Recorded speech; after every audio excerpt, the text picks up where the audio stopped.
we're just gonna get started. Can you sing to me your theme music?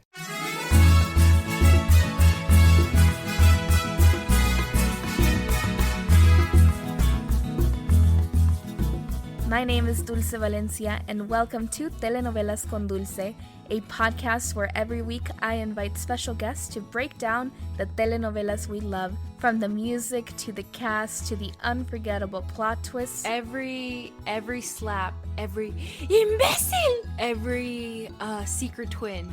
I have got you covered. Welcome back, Kimberly, to episode 3, part 3 of breaking down the story of la Descarada más famosa of all time, Rubi. Dulce, thank you for having me. Thank you for coming back. So I've noticed that in every episode, I mean, we've had 2 episodes, but in every episode, we talk about astrology at the beginning. Ooh. And what's been affecting us. Mm-hmm. So I remember we just had full moon in Virgo. Mm-hmm. Yeah. How did that treat you? Well, actually, I was really confused because I'm like, full moon in Virgo, like we're supposed to be productive, and I felt like I was like the exact opposite. Like, wait, so you're supposed to be productive for the full moon in Virgo? Because when Aranza was explaining it, I thought you weren't. I felt so unproductive. well, if only Aranza was here to explain to us. So we have our friend Aranza as our audience member for today. She's pretending she's not here. She's like literally sitting away from eyesight because she doesn't want to make noise accidentally. But yeah, Aranza, what was the thing you said? I'm not here. So what I think Aranza had said, you can just give a nod, is that you're supposed to be productive when the full moon is in Virgo, right? Yeah, because it's like when the full moon's in Cancer, that's when you're like all sad. That's literally me every day. That's true. That's me every full moon. But yeah, I just had a bad full moon in Virgo because also like, I don't know if like audience, if y'all have heard this before, but apparently like during full moons is when accidents happen the most. And it's like a thing that like ER doctors and nurses report that they have more weird accidents during the full moon. And so there was just 2 accidents in my family, literally the day of the full moon. So it was just like, ugh. And like, that just killed the vibe. But everyone's good, everyone's healthy, and I'm starting to feel a little bit more productive again. Yay, I'm glad. Me too, because I felt so unproductive the days leading up to the full moon in Virgo. The day of the full moon in Virgo, I think we were supposed to bake a cake because we've been doing these monthly recipes from the book, like Water for Chocolate, and we didn't. Aranza wasn't feeling it. You had gone through these horrible accidents, and I was just laying in bed listening to Ed Maverick on repeat. Yeah, it was a rough time. It was a rough time. Someone who's also having a very rough time is our dear Rubi. Rubi. If I could just grab her and shake her, I would just shake her. Okay, I'm definitely treating Rubi like she's our baby, and now you just said you would shake our baby. Dulce, like I said last episode, like she needs a cachetada or something. Like she needs something to wake her up. Okay, maybe. We'll get to that. But when we last left off, I was going to say Rubi killed Sonia, but she didn't. When we last left off, Sonia had just died. Alejandro had just buried her and found out that she was pregnant with his child, and Rubi is off hiding because she was there the day Sonia died, and so she's afraid that people are going to think it was her fault. It wasn't her fault. The bridge completely collapsed, shattered underneath Sonia. Rubi just happened to be there. She tried to help, but it was a nurse who pushed her away. So that's where we last left off. So let's pick up there. That was such a wild time because I feel like Rubi was really kind of, she just reminded me of a child. A child you want to shake. A child I want to shake. But no, it was like, she was just scared. She was just so scared. And she was really like in shock. And she like almost didn't know where to go from there. And I think like it's around like this time that I really start appreciating Loreto more. because Loreto's the one person she confides in, and he's not, he's not running away from her. Because Loreto isn't really, like, he doesn't have his own self-interest first like Rubi does. To him, like, Rubi is really his friend. Okay, so when all that shit goes down, Loreto's just really there for her, and he's like trying, to comfort her, and like that's something that we've also like seen before, like with her, her sexual assault with like Iago and stuff. I don't know. I've just been really appreciating like Loreto. I've always loved the character of Loreto. I think when I told you about him, you were like, of course Rubi's only friend is a gay man. And I don't know if you've noticed, but he coordinates his outfits with his dog. Yeah. I want to make a compilation of all the outfits because I just finished watching the last episode that we're going to talk about, and I think that's my favorite outfit. Like, they're both wearing this yellow shirt and it's just so cute. Okay, so around this time though, when Rubi is running away from her problems, is when we are introduced to Santa Rubi.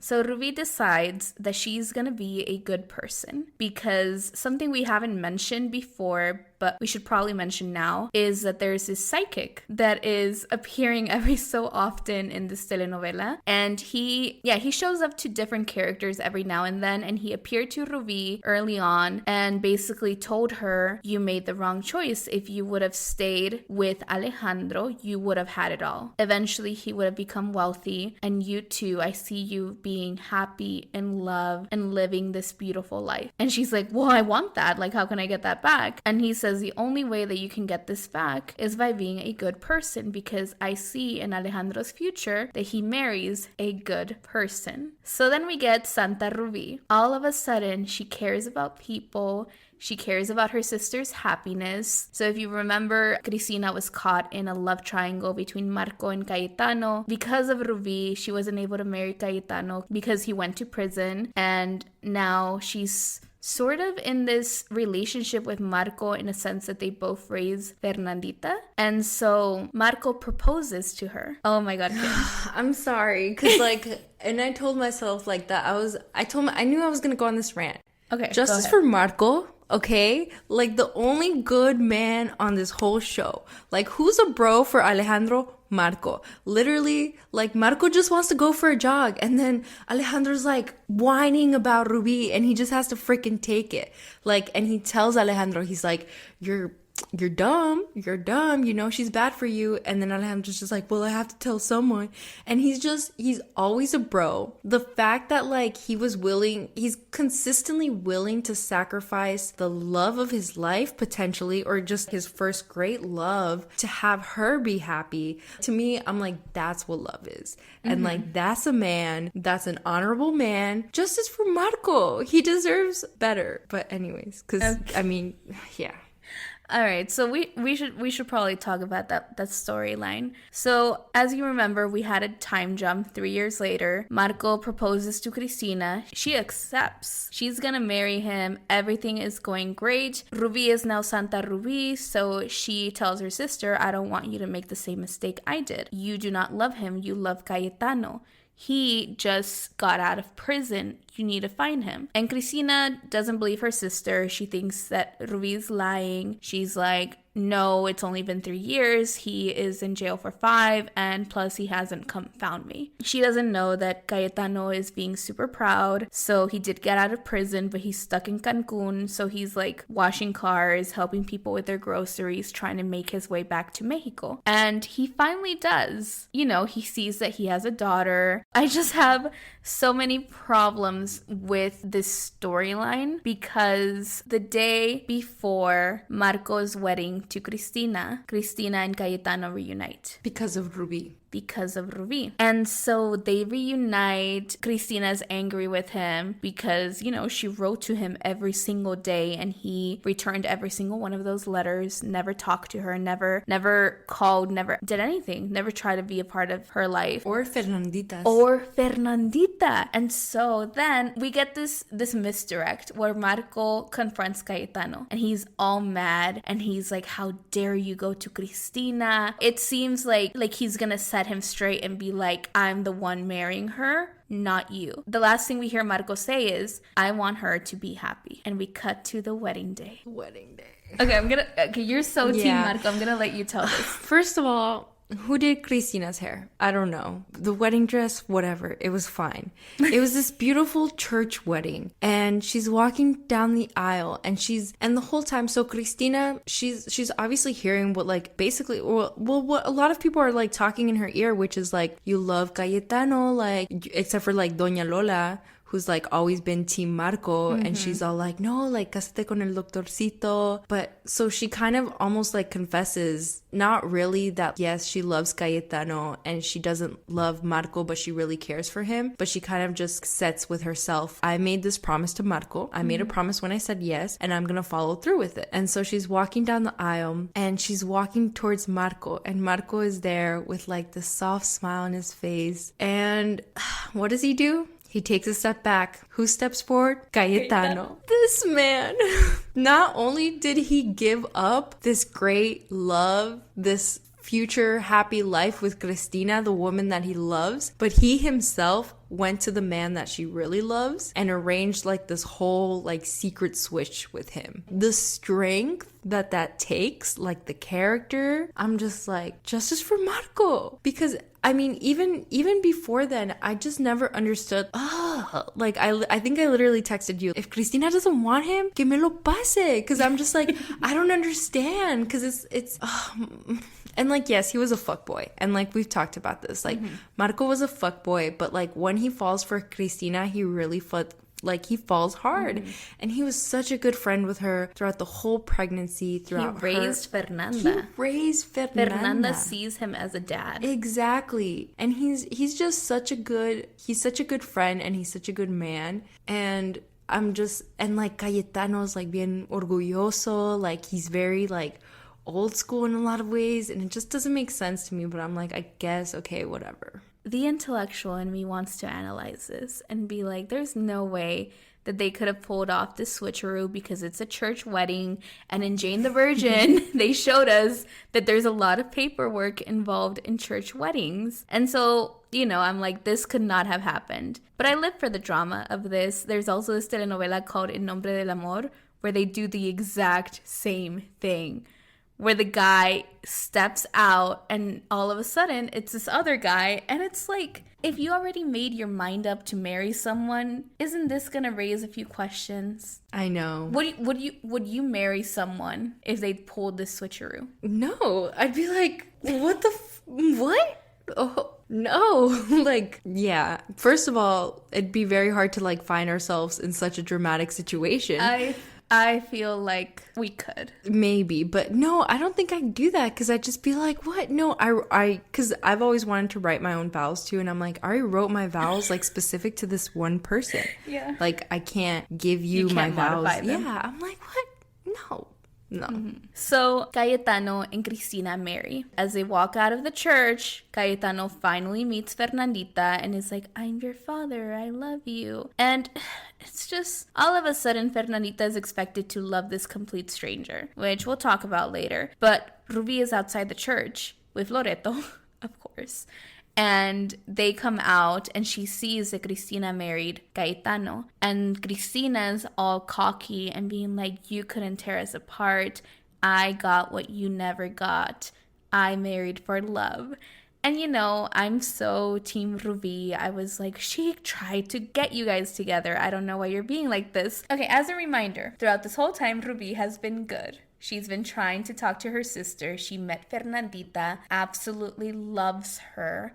And she's also like staying away from Alejandro because she's trying to be a good person and commit herself to her marriage to Hector. Even Loreto is like, you've completely changed. Like, you're someone completely different. And he's the one that starts to call her Santa Rubi. And then we find out that this was all an act. And Rubi's like, see, Loreto, if I could fool you into thinking I was a good person, then I knew I was doing a good job. So yeah, so Rubi is upset when she sees that her sister has married the love of her life, because as we've mentioned, and you've brought this up a lot, is that Rubi has always been jealous of Cristina, which, you know, there's no reason to be jealous of her, but that's who Rubi is. And so she's mad. She's upset. Yeah, which like, so throughout the whole Santa Ruby thing, I know like in the last episode, I might have given the impression that I'm not Team Ruby. You're definitely not Team Ruby.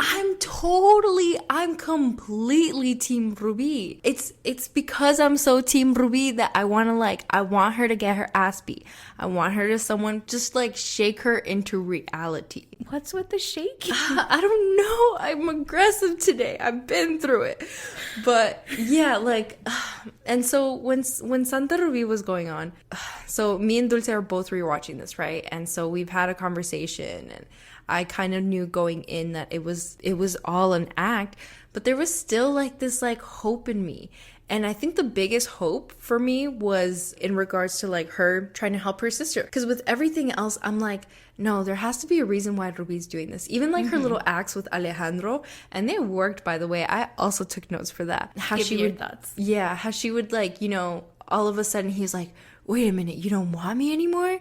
And she's like, no, I have to be a good wife. And he's like, that just makes me want you even harder. Not really, but that's basically what happens. And like now all of a sudden, like he's all over her and he's chasing her. And like it freaking works. Like it works. Her like playing hard to get, playing the good girl, like it totally works on him. And so when I saw stuff like that, I'm like, no, this is why Ruby's doing it. She's it's literally an act. It's literally part of like her trying to get Alejandro back. But with like the situation with Cristina and Cayetano, I was like, what would Ruby have to gain from this?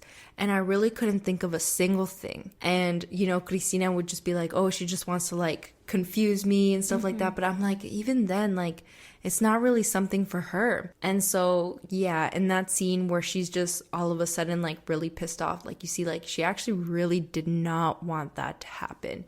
And so it hurt me because in some ways, like I wanted Santa Ruby to, like, yes, I wanted Santa Ruby to be real. I still want it. I still have hope for Ruby. I'm like, if this girl can just learn, I don't know. I feel like sometimes she really does have good intentions. And like we've talked about this before, like she wanted to marry rich, to be rich, to help her family. Yes, she also wanted all the lavish things that come with it, but she wanted it to help her family. And that's like one of the first things she tries to do with her money. So I feel like she's someone who does have good intent. She also has bad intent, but she also has good intent. But with like both of it, the good intent, the bad intent, she just goes about it like in the completely wrong ways. And I'm just like, oh,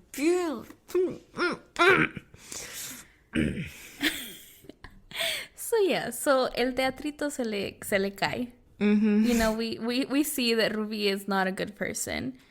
So that charade falls. But like you said, Alejandro has taken note. And at this point, things are a little rocky with Hector.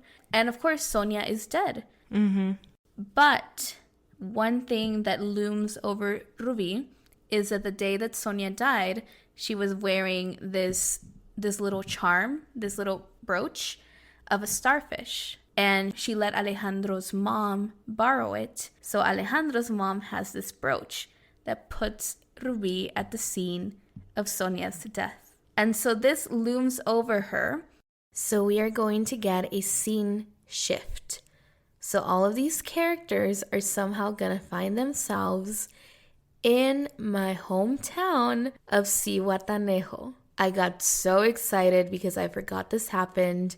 So just seeing Zihuatanejo, it just brought so many memories. And yeah, I forgot this happened, and now I was like, oh my god, Ruby filmed there. This is so amazing. This is so awesome. So yeah, so we're gonna see a scene shift, and something that I've noticed from Ruby is that love really flourishes by the ocean. So we're gonna see a love flourish.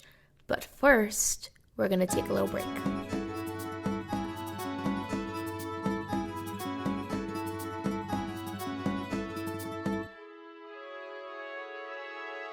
And we are back. Yes. I'm just looking at you because you said something that I feel like needs to be said. Okay, so during the break, I just had to tell Dulce, I had to confront Dulce because I'm like, look. I got to clarify that I've been Team Ruby.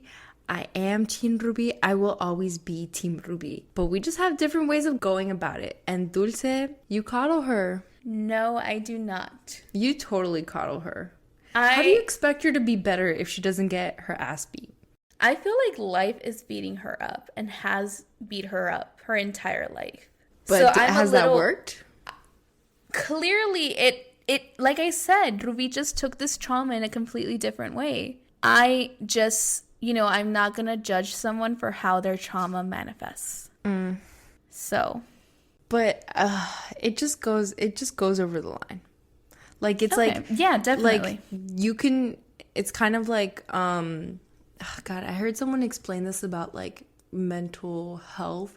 Kind of like, the things that go on in our life that sometimes, like, have us, like, react in certain ways. Like, we still have responsibility over, like, our actions and our behaviors and our, For sure. So it's like, I agree with that.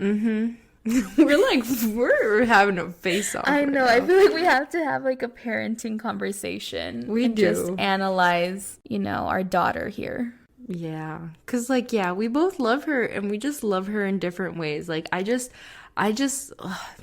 literally, when I talk about her, my hands, like, ball up in fists. You're literally shaking the table. I'm like, yeah, because I'm just, like, I'm so frustrated. I'm so frustrated. Mm-hmm. And I want the best for her. We all want the best for Ruby. I mean, not everyone. Mm-mm. I think, actually, not anyone. I think at this point, maybe just Loreto and Hector. Literally, that's it. Hector. Okay. Before we went on a break, we said we were going to talk about Ixtapa and we were going to talk about, the love that flourishes there. So, things are rocky between Hector and Rubi. One of the reasons is because Hector has become incredibly emotionally abusive. And so Rubi, okay, I'm seeing your point. Rubi twists the situation. So yes, he's incredibly emotionally abusive. He doesn't get physical yet in terms of like hitting her. Yeah, but he does handle her really, really rough. Yes. Okay, I agree. I completely agree. But in this telenovela, it's not treated as that. Yeah. One, emotional abuse is not acknowledged. Two, they always blame Rubi for Hector's feelings and emotions that manifest in a really ugly way. So during this time, of course, Rubi is playing hard to get with Alejandro because she's faking an act. It's working, so Alejandro is even more attracted to her, which, his wife has been dead for a few days. Like literally 2, yeah. Yeah, and he's already chasing after Rubi. And so, he's seeing her, he's pursuing her, and Hector is all jealous and blaming Rubi and, grabs her, drags, he's very emotional. He yells at her all the time. It's really bad. But Rubi, while playing with her niece, gets a bruise on her arm. Alejandro sees this bruise, and after seeing how Hector treated her at the hospital, he's like, did Hector do this to you? And Rubi says yes. And so then Alejandro takes her to the police station to put una demanda. I don't know how you say that. Yeah, una demanda. How do you say that in English? Like, basically file a police report. Thanks. I can't speak any language. So he takes her to the police report. He takes her to the police station to file a police report. News gets to Hector and Hector's padrinos, and they're all like, no, that's not, no one believes this. Everyone, Maribel, Hector's godparents, everyone is like, Hector would never treat her like this. Well, actually, Don Enano does. And that's, like, pretty important. I think I just don't like him. Actually, what? Because I'm like, after the time leap, I like him. Okay, I still can't like him. I think it's because the actor always yells in every scene he's in. But also, I found out, so you know how he plays Sebastián Rolli's dad type? Mm-hmm. So in a telenovela that just came out last year, El Dragón, which I told you about, he also plays Sebastián Rolli's dad type thing. Oh, that's cute for them. I know. And his madrina also plays Sebastián Rolli's mom in Lo que la vida me robó with Angelique Boyer. Wow. And I think she's done it twice in 2 telenovelas in addition to Rubi. Dang, that's so cute. I think it's so cute. I'm sure they like take selfies and they're like, oh, here with my mom. Oh, that's cute. But also, I was gonna mention, yes, Don Enaro yells a lot in his scenes. But you know who else does? Like, he's always like bursting and holding it, so it's... Arturo does too. And it cracked me up because there's this one scene, and I can't remember what episode, but they literally like, they both walk into a room together and they're like, hi, hello.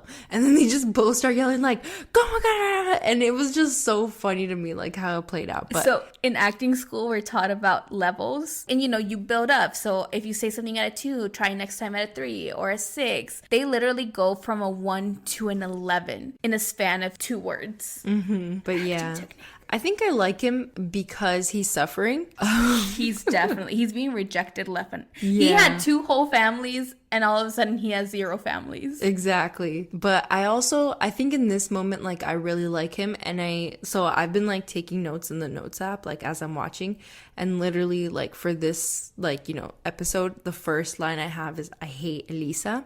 Mm-hmm. Because I feel like her actions like enraged me the most, because it was like there's literally witnesses of like how emotionally abusive her godson her godson is to Rubi, and she's still like, oh, it's like Rubi's fault, it's like her fault that he's acting this way.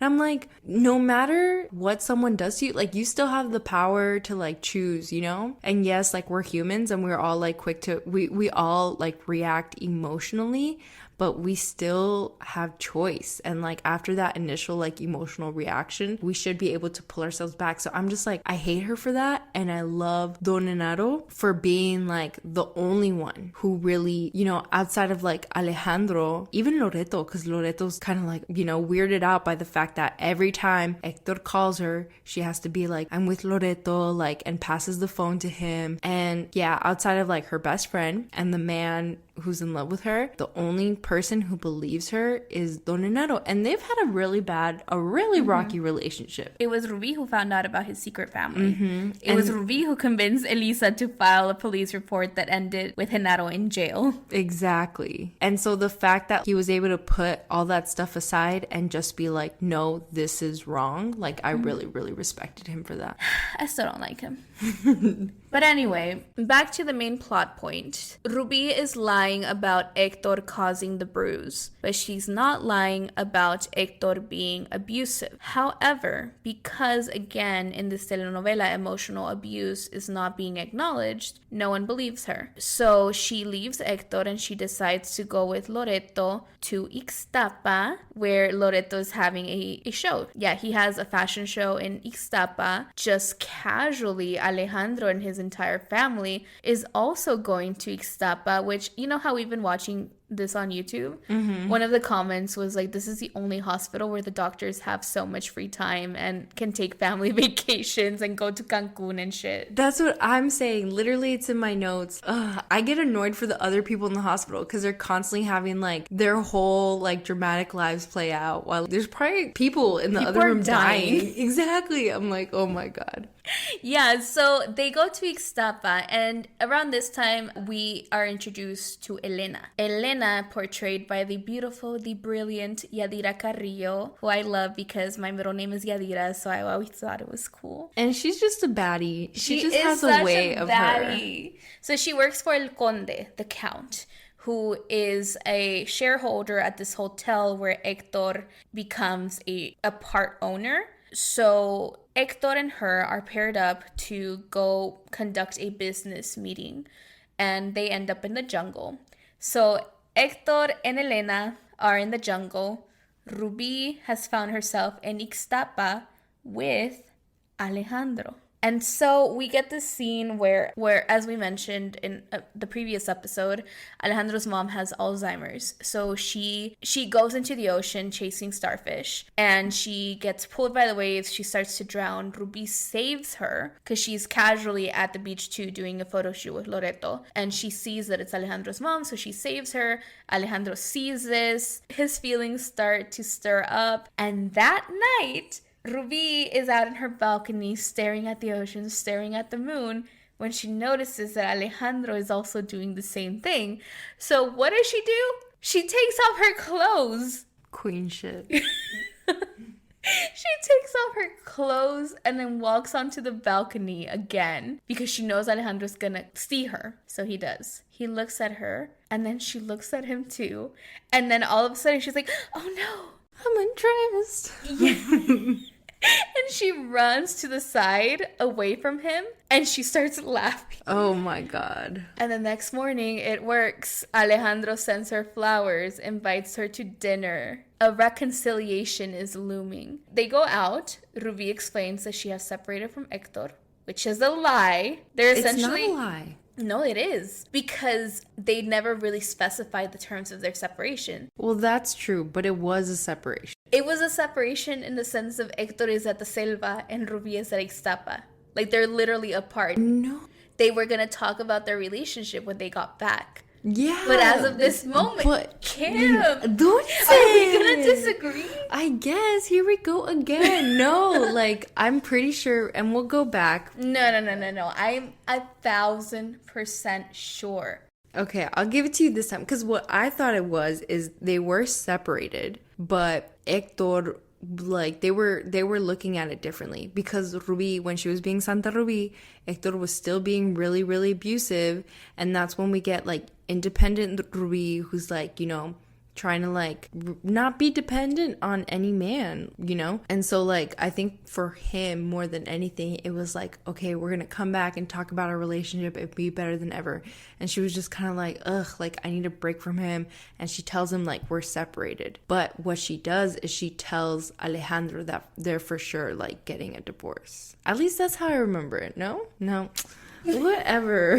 No, they're still in rocky territory, but they say that they're not giving... Well, Hector very much is like, I'm not giving up. Like, I love you.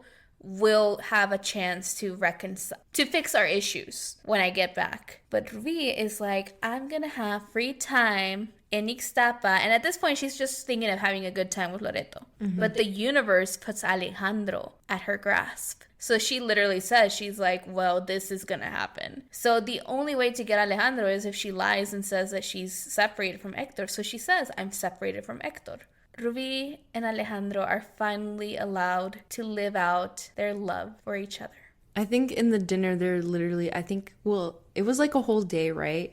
So she, like, they go to breakfast and she asks him, like, can we just play out this day as if the past never happened? And you see them frolicking on the beach, him chasing her, him, like, jokingly gonna push her in or, like, drop her into the water. It's so cute. It's so it is very wholesome cute. When you forget the fact that Rubi was there when Sonia died and that his wife has been dead for 3 days. And then it gets a little bit more racy. Oh so they're on the beach, the waves are crashing on them, covered in sand, and they're just making out crazy. I think they're doing more than making out. No, they were just making out at that point.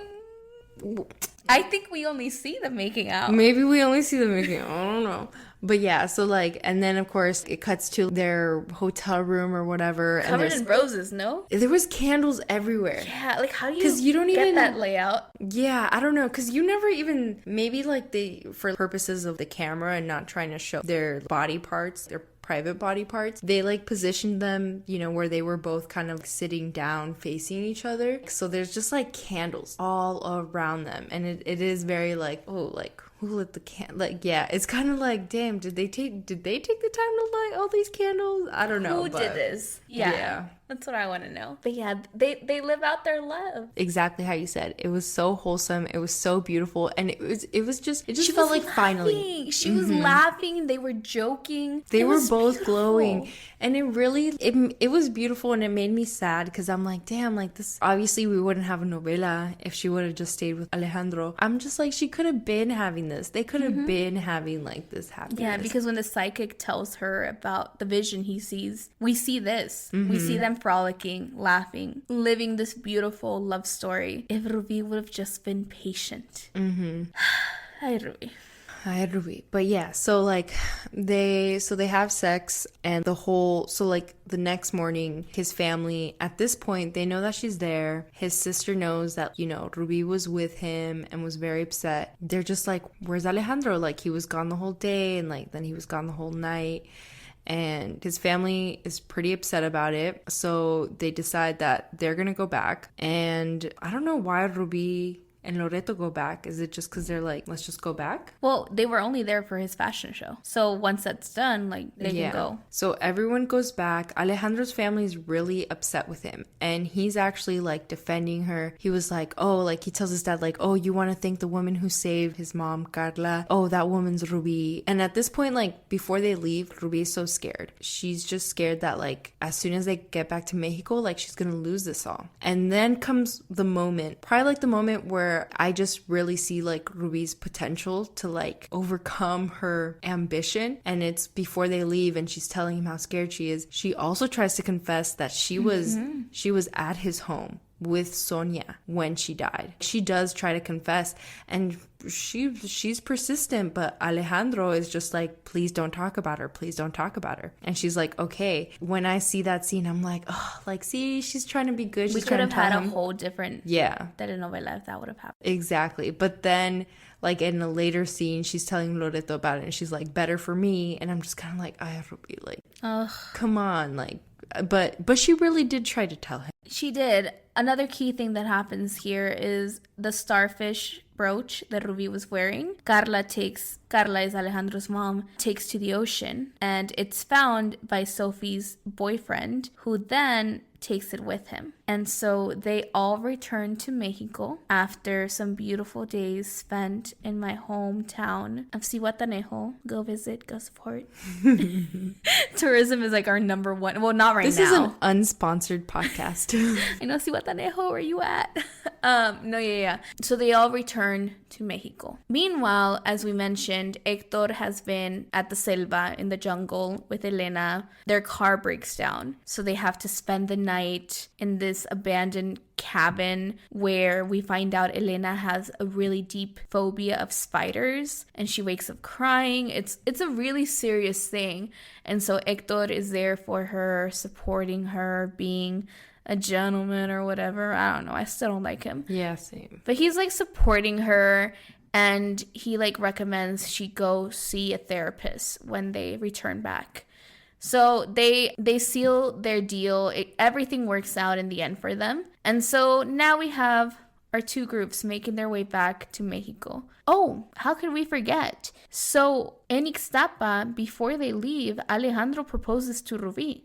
And she accepts. And they're going to get married. But then they return to Mexico. And it all falls apart. And it all falls apart so horribly because Sophie's boyfriend gives Alejandro the starfish brooch. Yeah, and Maribel and his sister Sophie had been like yapping at him like, Rubi probably killed Sonia. Like, Rubi probably killed Sonia because Doña Carla, like, she had mentioned to Maribel, like, se estaban peleando en el puente de cristal. And Maribel was like, that has to be Rubi. Like, she must have killed her. And in this moment, I really don't like Maribel.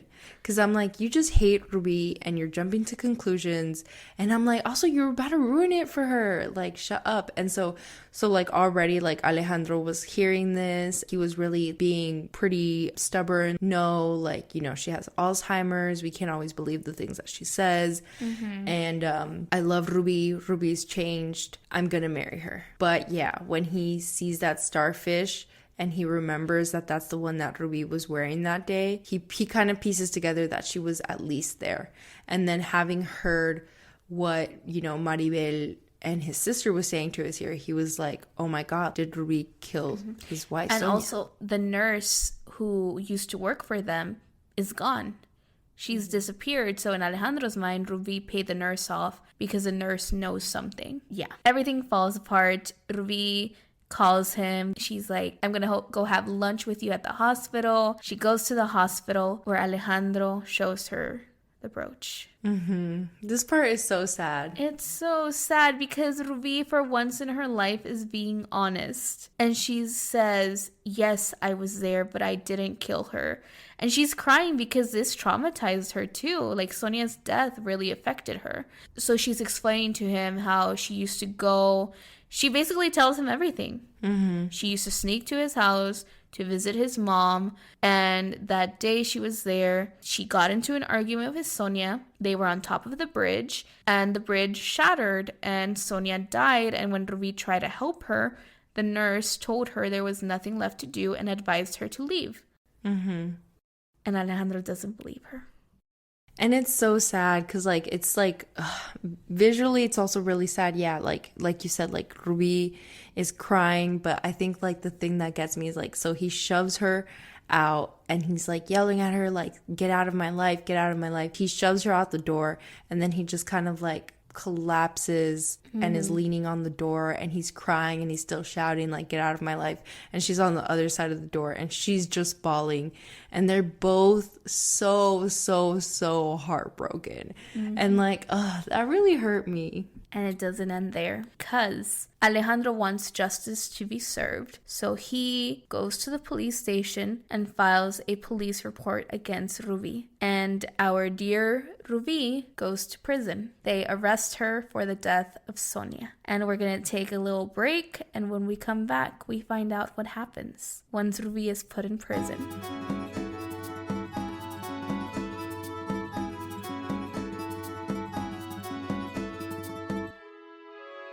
And we are back. Bing. I don't know. I always feel like I have to say something. You should do that. Yeah, I like the ping. Bing. Okay. Okay. So I know you haven't watched as many telenovelas as I have. But at one point or another in almost every single telenovela, our protagonist will go to jail. Really? Yes. Wow. It's just something that happens. The most recent telenovela that I watched, which literally came out, it ended at the beginning of this year, Imperio de Mentiras, Elisa goes to jail. La hija del jardinero, main character, goes to jail. Dang. Rubi goes to jail. La madrastra goes to jail. That's the whole... La usurpadora goes to jail. Wow. They all go to jail at one point or another. Wow. It's just, I don't know, like, Why? what's up with this trope, why this happens, but it just does. So Rubi goes to jail. She's not having a good time. Everyone's like making fun of her because Rubi's like, I don't belong here. You need to get me away from these people, which these people is the type of people that Rubi hates the most and that she spent her entire life trying to get away from. I mean, even so, like, she just tried to get far away from, like, poverty and, like, low-income folks. But, like, I don't know. I think, like, these women, they're also different in that, you know, like, I don't know. I don't like how these women are painted either. Like, they're just saying, like, oh, like, you know, I think they're, like, meant to be maybe sex workers, or I don't know. Just, like, women, I don't know. I just don't like how they painted, like, those women. They're portrayed as stereotypes.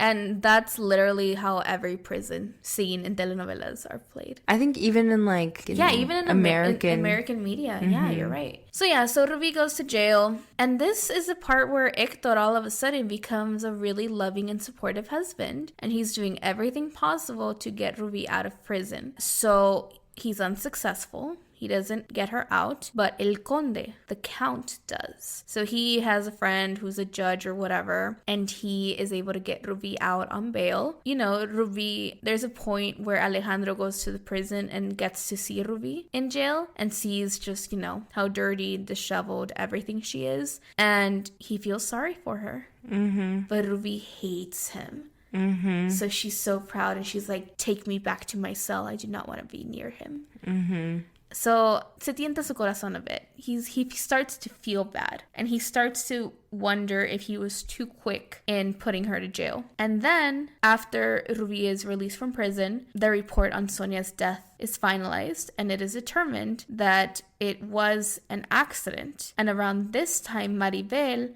runs into the nurse who used to work for Alejandro because she thinks that Rubi kills her. She's like, okay, tell me everything that happened. And the nurse says, no, this was an accident. And so the nurse tells Alejandro this, and there's no doubt about it. Rubi did not kill Sonia. And Alejandro is heartbroken. He's so angry at himself because he just ruined his shot at happiness for jumping into conclusions. So because Hector was so supportive, Rubi, and because basically Rubi hates Alejandro.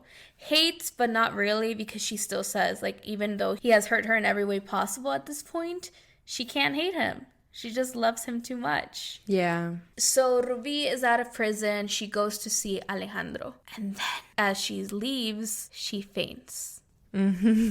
And in telenovelas, when a person faints, especially when it's a woman, I mean, men never faint in telenovelas, but that can mean only one thing. Pregnant. She's pregnant. So, because Alejandro's a doctor, he's like, you need to get some medical exams done, da da da da da. So she does. And because, again, Alejandro's a doctor, he gets to see the results. So he finds out that she's pregnant. And then, you know, Rubi picks up the results with Hector. Hector is being the loving and supporting husband. And he's so excited. Because one thing we didn't touch upon is that the whole 3 years where they were in Europe just traveling, Hector really wanted kids.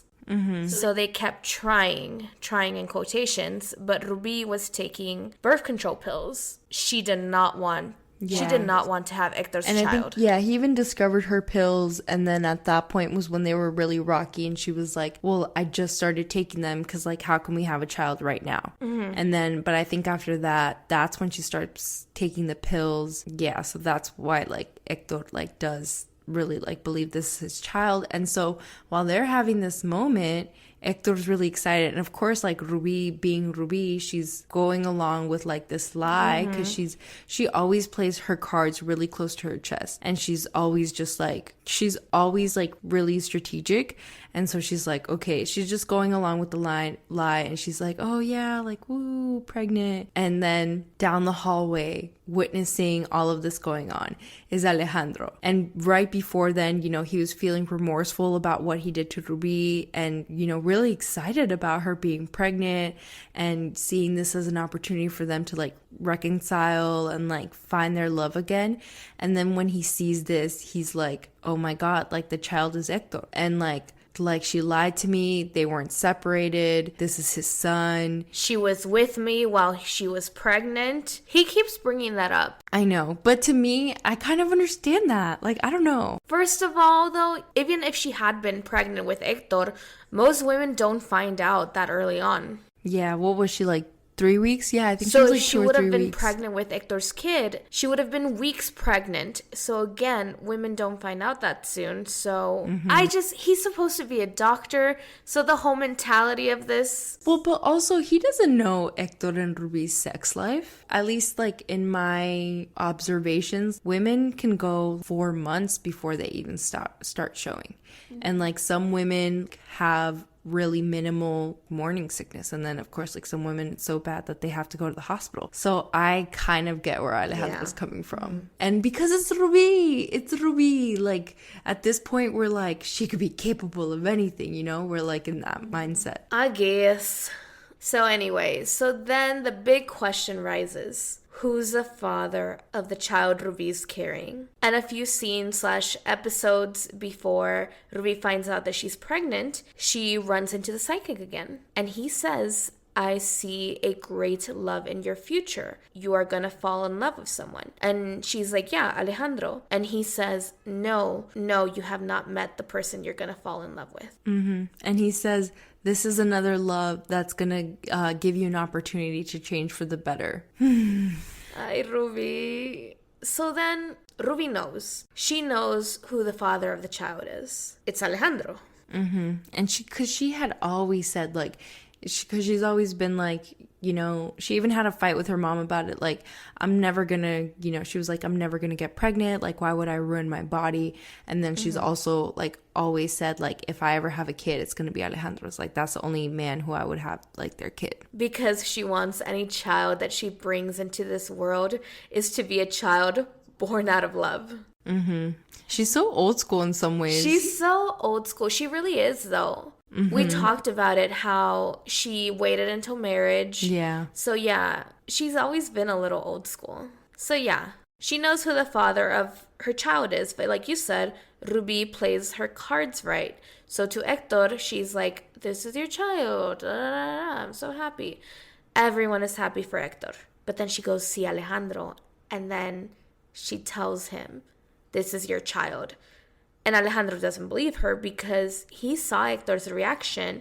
And at this point, he just doesn't believe in Rubi anymore. He doesn't. And, Rubi leaves crying because this is Alejandro's child. It was her biggest wish. It was her biggest dream. And now he doesn't believe her. So in public, the story is that it's Hector's child, but privately she knows that it's Alejandro's. And she's trying to find a way to make Alejandro see this. Along this time, it's when Maribel, we haven't really talked about Maribel. There's stuff going on in her life, but it's really not interesting. We'll bring her up when she becomes important again. Not much is going on with her, except for the fact it's that she decides to come clean to Alejandro on how she feels about him. So Maribel tells Alejandro that she loves him. And Alejandro, he's very sweet about it. But he's still very much in love with Rubi and only thinks about Rubi. And that's the only woman he sees and he has eyes for. But also, I've seen the way that he looks at Maribel, the way he talks about Maribel, and just, yeah. I mean, they for sure have had their moments. But, I don't know if you remember, but there's definitely, a narrative of, Alejandro being a womanizer, before I totally forgot Rubi. About that. He was kind of like a Marco. That's why they get along so well. Oh my God. Yeah. Whenever I would see those scenes, I'm like, no, that's just his fuckboy tendencies. Yeah. And obviously, we see when moments like that happen, he just laughs it off. And Maribel's just kind of I love you. I'm totally a Maribel. You looked at me once. I love you. I know. And in my mind, I'm like, we should make a BuzzFeed test about which Rubi character are you? We should. Okay, you know what? I'm going to make a BuzzFeed quiz which Rubi character you are. I'm going to try to have that done by the time this episode drops. Yeah, because I'm I really don't know which character I'd be. Yeah, I feel like I'm definitely a Maribel or maybe a Nati. Dang. I feel like maybe I'm a Sophie. I could see you being a Sophie, but you're too soft to be a Sophie. Oh, you're calling me soft. Okay, I know you're a Scorpio, but you're really soft. I'm a Cancer rising. I'm a Cancer moon. Because I feel like Nati's immaturity. And como se lesiona. Okay, call me out in public. I'm not ready. I'm not ready to share this information with people. But no, yeah, I fall in love so easily. And I say this as a person who's never been in love. But I get infatuated very easily. I'm gonna bring up Jane the Virgin twice in this episode. But there's that episode where Jane, she starts dating after Michael dies. And with every guy she's with, she sees their entire lives play out together. Mm-hmm. And then Xiomara's you're a romantic. You're not a casual dater. You just fall in love with the idea of a person. I play out our entire lives. Yeah. I feel like Taylor Swift is also this way, so I feel like I'm in really good company. Yeah. I mean, it's hard. I don't know. As someone who was in the dating scene, taking a break right now, when you like someone, when you hit it off with someone, it's easy to kind of do that. But I feel like it's always in the back of the head of your head that probably not. I don't know. Y'all, dating's hard. In a pandemic. In a pandemic too, it's really so taking hard. The soul and the hope out of me. I used to be a romantic. Now I'm just Now she's just a Scorpio. Now I'm just a sad Scorpio. Oh my God. We are getting so depressing right now. So let's go back to the story. Where were we? We were talking about pregnant Rubi. Okay, yes. So pregnant Rubi, I feel like we've covered everything in terms of she's hiding it from people. She knows who the child's father is. Okay, got it. So, as we mentioned, Alejandro was with his family in Ixtapa. So his family knows that he was together with Rubi. But Hector doesn't know. So then the parents, the adults, están chismeando. Even though everyone is an adult in this, but the adults, they start talking about it. They talk about their kids. And they mention Rubi being in Ixtapa with Alejandro. And Doña Elisa and Enaro find out, and they have to tell Hector. And Pancha finds out too. At this point, Pancha is Maribel's nana, she's been sick, but she finds out that Rubi was in Ixtapa with Alejandro. As we mentioned in the very first episode, Pancha is the only one who sees Rubi for who Rubi is from the start, matches her energy, and above all, she loves Maribel, and she knows that Maribel is in love with Alejandro. So what does Pancha do? She goes to Hector and starts to say all these things about Rubi. And then, as she starts to mention Ixtapa and she starts to mention that Alejandro was there, she dies. So basically, long story short, is Hector finds out that Rubi wasn't at Ixtapa alone. He finds out that Alejandro was also there, and this starts to plant doubt into his mind. But then he finds out that Alejandro proposed to Rubi. And as I mentioned, I know you argued with me about this, but they were very much not separated. And so in Hector's mind, Alejandro was basically pursuing a married woman knowingly. So he marches himself to the hospital, and we get the showdown of the century. Oh my God. Like, they really... decade at least. They deserve, like, awards for the camera work. Because it's like, so Alejandro, or Hector is confronting Alejandro, and, like, they're yelling, and then Hector throws a punch. And then, so, like, they're throwing punches at each other. Everyone, like, kind of, like, people start jumping in, trying to pull them apart. Like, in the camera work, we're getting so many different, like, shaky angles. And I, like, said, like, I really feel like it was, like, they took notes from, like, watching Jerry or something. Or maybe Jerry took notes of this fight scene. True. But, yeah, like, the camera work, and there was, like, a lot of, like, yelling and, like, so much nostrils yelling. Flaring, fingers pointing, like, punches chest are thrown. Yes, like Hector is being held back as he's yelling, like, es un imbécil, un desgraciado. Yeah. There's so much rage. I know. And finally, Alejandro gets in trouble for the drama he brings to work, which you were excited about because, as we mentioned, these are doctors, and all this drama, like half of all this drama happens at a hospital. So finally, Alejandro gets fucking told, like, leave your shit at home. But yeah, this fight is just so immaculate. It's amazing. I will post a clip of it so you all can appreciate just how glorious it is. So they finally get into a fight, which I think they needed. Yeah, there were so many close calls. There were a couple of times when they punched each other or, like, you know, verbally went at it with each other. But this is the first time it gets physical. It's in a very public place, and it's in a very inappropriate place. And yeah, it's just this beautiful fight scene. You know, I was like, Canelo who? McGregor who? And I don't watch fights. But yeah, no, this was just amazing. And so, Hector returns home. I don't remember. He goes after Rubi. He, like, literally, yes. And because I was pissed off because I'm like, yes, we've seen him be, like, really rough with her and yelling at her. But he was really rough with her knowing that she was pregnant. So he, like, grabs her by the neck, like, slams her against the wall, and basically threatens to kill her. He's like, why were you there? And she's like, you're, like, doing it again. Like, you're getting jealous for no reason. I had no idea he was there. And that part is kind of true. Like, she went to Ixtapa not knowing that Alejandro was going to... she went there to support Loreto. And she was telling him, like, I was with Loreto. Like, you're doing it again. And he, like, threatens to kill her. He's like, if I find out that you cheated on me with him, I will kill both of you. We hate Hector. Hector has to go. Trash.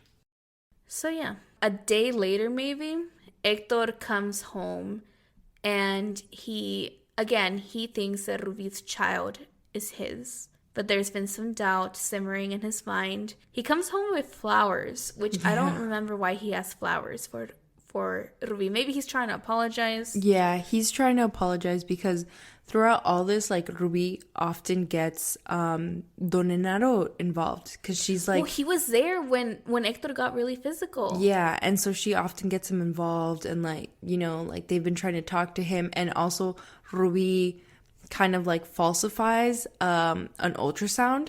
So when she goes in for her ultrasound, there's a woman there who's, like, distraught because they're not letting her get one because she can't afford it. And so Rubi, Santa Rubi, or supposedly, I really is thought like, she was gonna like do this, like that she was No. gonna sympathize because she saw a fellow No. pregnant woman who's poor. I really want to believe so much in her, so I was like, oh my god, Rubi is caring. I Okay, know, finish but it, 'cause- like, yeah, so like, I knew it from like, as soon as like I saw that woman crying about the ultrasound, I'm like, Ruby's gonna do it. And so she asked her like, how many, how far along are you? And this woman tells her like, oh, a couple months. And Ruby's like, yo voy a pagar por ella. Like, she's like, I'm gonna pay for her. I'm gonna, make sure she's taken care of. Like, just take care of her. I'm gonna pay. And so of course she like takes a copy of this woman's ultrasound, shows that to Hector. And after getting like Don Enaro involved and he talks to Hector, like that's when Hector starts to feel like remorseful because she's like, how could you have doubted in me? And she makes like this whole big thing, like, how could you ever think that I would do that to you? And so he's really upset. And that's why he's coming home with the flowers. And Rubi is talking with Loreto. And this whole scene is so much exposition. No one talks like this.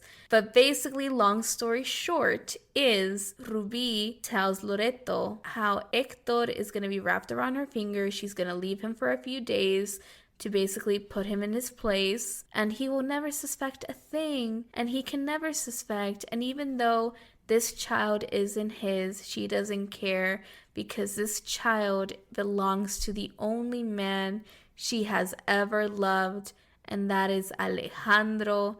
And behind the door, Hector crumbles. After she also casually mentions how she only married him for interés and like... Literally, she recaps The 90 whole episodes. novela. 90 episodes of telenovela. Rubi recaps in this one tiny scene. Mm-hmm. And Hector finds out. Yeah, I love the scene because it's so funny. So like Hector is like pressed up against the wall, like listening to the whole thing. His shirt's like unbuttoned. I don't know why. Sebastian Rulli, you gotta show off. So his like shirt's unbuttoned, like he's sad and holding the flowers and like As the sad music plays. yeah, and like his like you can see his bare chest under his unbuttoned shirt, just like, hold up. Do I have a thing for Sebastian Rulli? Kim! It just came to me. It just came to me unexpectedly. Oh my god. But, I guess. Okay. Anyways, so yeah, he's just there. Sexy and sad. But we hate Hector. We love Sebastian Rulli. And yeah, basically it's like, this is the moment. This is the oh shit moment. Yep. And that is where we'll end for this episode. We have now watched 4 months worth of telenovela. Thank you for listening to another episode of Telenovelas con Dulce. If you like what you're hearing, please leave us a review. And we will see you again next week where we will recap the final episodes of Rubi and find out how it all ends in what's bound to be an iconic episode. Will Rubi finally have it all? Will Maribel find love?